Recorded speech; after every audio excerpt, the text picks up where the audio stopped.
தமிழர் தாய் நிலத்தின் வளங்களும் பாதுகாக்கப்பட வேண்டுமானால் தன் மண்ணை, தன் தாய் நிலத்தை உயிருக்கு மேலாக நேசிக்கிற ஒருவனுக்கு அதிகாரம் வேணும்.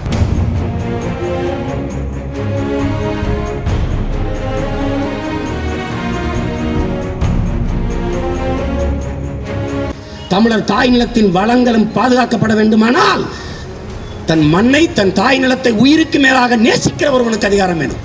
தமிழ் வாழும்போது தமிழன் வாழுவான், அது தமிழன் ஆளும் போதுதான் இதெல்லாம் நிகழும். நமது தத்துவம் மிக எளிது.